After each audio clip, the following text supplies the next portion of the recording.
Heathrow Airport as we know it was inaugurated by the Queen in 1955. Even then, people were complaining about the noise.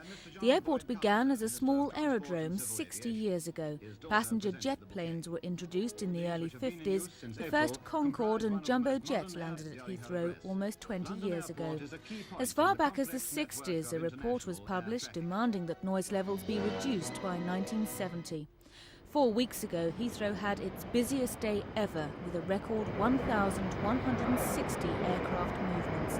Limits for noise imposed in 1961 remain unchanged.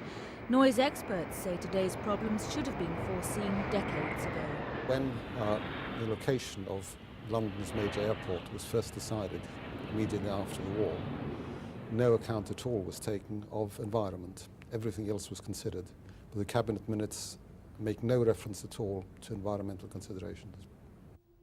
There are 34,000 people living in an area around Heathrow defined as suffering severe noise disturbance. Very few are able to take action.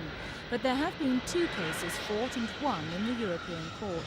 In 1985, a smallholder living near Heathrow forced the authorities to buy his property so he could move, something which was extended to others in the immediate area of the runway.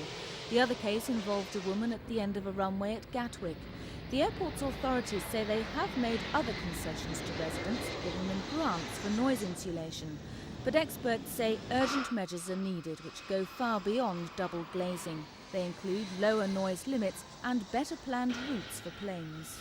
70% of aircraft landing at Heathrow fly right across London. Unfortunately, there are no noise limits for landing aircraft. The limits are only for aircraft taking off.